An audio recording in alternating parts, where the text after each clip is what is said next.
Good morning everyone. I am Manju Singh and today again I have come with another video. This is my 7th video of class 10th geography social science and the chapter is chapter number 6, manufacturing industries. In previous videos we had studied what is manufacturing industries, what are their uses, means importance, then what are the ideal location, means when we go to establish any industry, what things, what criteria are needed to see whether the industry should be established at that particular place or not.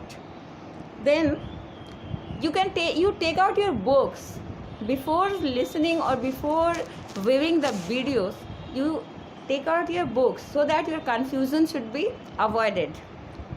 तो आप लोग अपने books को निकाल करके ही देखें, जहाँ आपको कन्फ्यूज़न हो उसको मार्क करके रखें and then ask me the questions. In your book there is one figure, one chart is given and that is figure number 6.1. There you will see that first thing is that on the top one box is made and written inputs. So before establishing any industry, inputs are needed. And what are the inputs? First thing is raw material is needed, then infrastructure, then land where you are going to make your industry, your factory, and labor. Many other things besides are needed.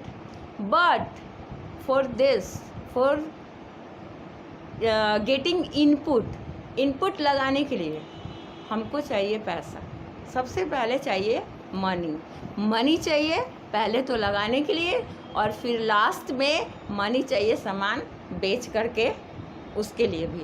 Means उस दोनों चीज़, हम money पहले लगाते हैं और फिर हमको money चाहिए भी. मीन्स पहले हम कैपिटल लगाएंगे और फिर हमको मनी चाहिए. तो हम तभी इंडस्ट्री को, हम कोई भी काम को इसीलिए करते हैं ताकि हमको पैसा मिले. तो हम सबसे पहले हम देखेंगे कि हमारे पास कितना पैसा है, किस तरह का इंडस्ट्री इस्टेब्लिश करने का पैसा है, और उसी हिसाब से हम इनपुट चूज़ करेंगे. Means what type of raw materials we need, किस जगह पे लैंड कैसा है, लेबर चीप मिल रहा है कि नहीं. तो all this things, infrastructure, road, transport, बिजली, तो ये सारी चीज़ें जो है these are input. And then input को, रॉ मटेरियल को, लेबर को, सबको ले जाने के लिए फैक्ट्री तक. मीन्स पहले हम इनपुट देखेंगे, फिर हमको कहाँ पे रॉ मटेरियल्स को ले जाना है, हमको फैक्ट्री में ले जाना है. जब फैक्ट्री बन गई, इनपुट्स लग गया, तो जब फैक्ट्री तक ले जाने के लिए हमको चाहिए ट्रांसपोर्ट चाहिए. यानी कि हमको चाहिए गाड़ी, ट्रक्स, ट्रैक्टर और any type of this type of carriage vehicles, ताकि आसानी से हम फैक्ट्री तक ले जा सके रॉ मटेरियल्स को as well as our labourers को. तो पहले इनपुट डाल दिया, फिर हमको ट्रांसपोर्ट की ज़रूरत पड़ेगी.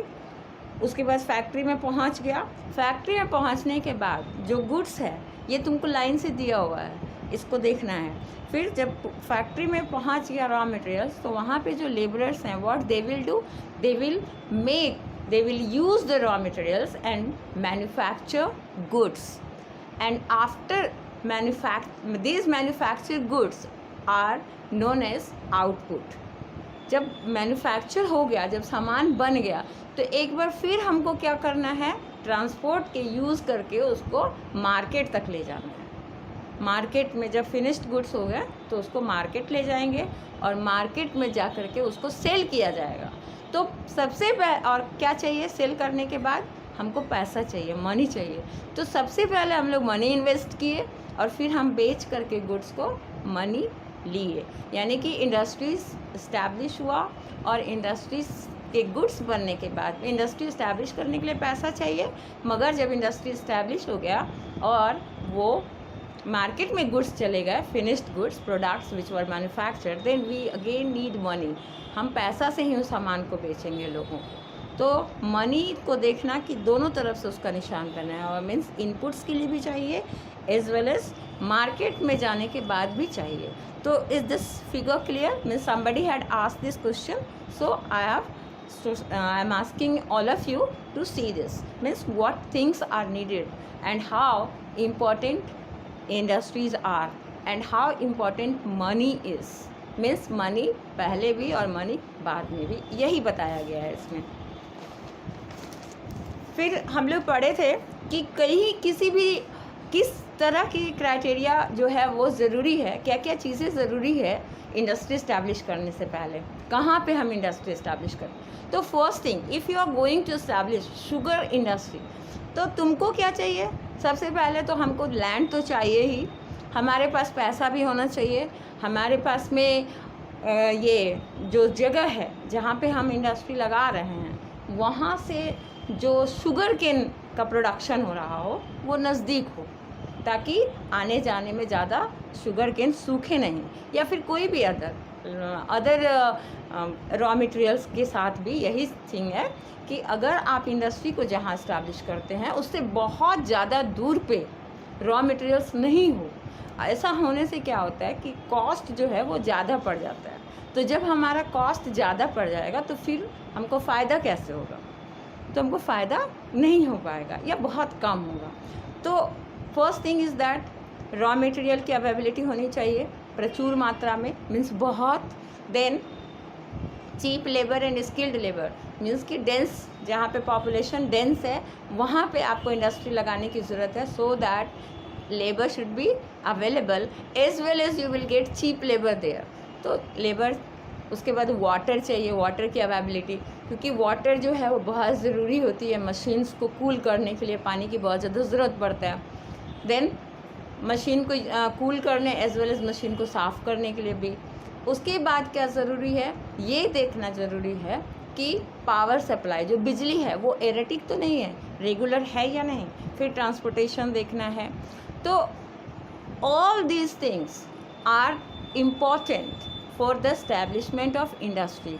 But there is one more figure, 6.2 in your book, and that shows ideal location of industry. तो first thing, ideal location of industry, industry establish करने के लिए सबसे आइडियल लोकेशन मीन्स क्या होना चाहिए, what should be the ideal location, means कि कहाँ पे आप इंडस्ट्री इस्टेब्लिश करके बहुत इम्पॉर्टेंट काम कर रहे हैं, किस जगह पे। तो first thing is that cost of obtaining, means यहाँ पे तुमको बताया जा रहा है कि कॉस्ट जो है रॉ मटेरियल का वो कैसा है, वो बहुत ज़्यादा तो नहीं है। If cost of raw material is more it will be of no use, because if costly raw material is available, then what will happen, जो प्रोडक्ट्स होगा वो बहुत ज़्यादा महंगा हमको बेचना पड़ेगा, और अगर हम बहुत ज़्यादा महंगा बेचेंगे देन व्हाट विल हैपन, हो सकता है कि वो नहीं बिके मार्केट में, उसकी बहुत ज़्यादा कॉस्ट होने की वजह से। तो cost of obtaining raw material means कि जो रॉ मटेरियल का कॉस्ट है वो कम होना चाहिए। इसको कम होने के लिए क्या करना होगा, बहुत ज़्यादा इसका प्रोडक्शन होना चाहिए, एज वेल एज जो आने जाने की जो सुविधा है मीन्स ट्रांसपोर्टेशन भी चीप होना चाहिए, तभी जा कर के आपका रॉ मटेरियल जो है वो उसका कॉस्ट कम आएगा। Then another thing is that cost of production at site, means जहाँ पे आप इंडस्ट्री को इस्टेब्लिश किए हैं, जहाँ वो साइट है वहाँ पे उसका प्रोडक्शन का जो कॉस्ट है वो भी कम होना चाहिए।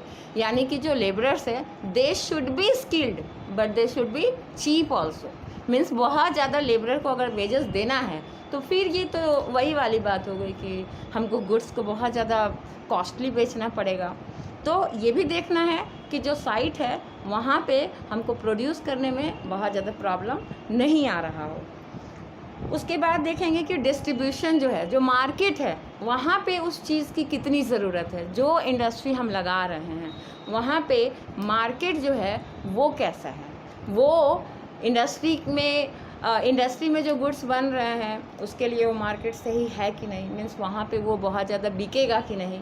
तो ये सारी चीज़ें देखने के बाद, यानी कि जो मार्केट में अगर बिकेगा तभी जा कर के हम उस इंडस्ट्री को लगाएंगे, यानी मार्केट भी ज़्यादा दूर नहीं होना चाहिए, नज़दीक होना चाहिए, और सप्लाई अच्छी होनी चाहिए उस मार्केट में।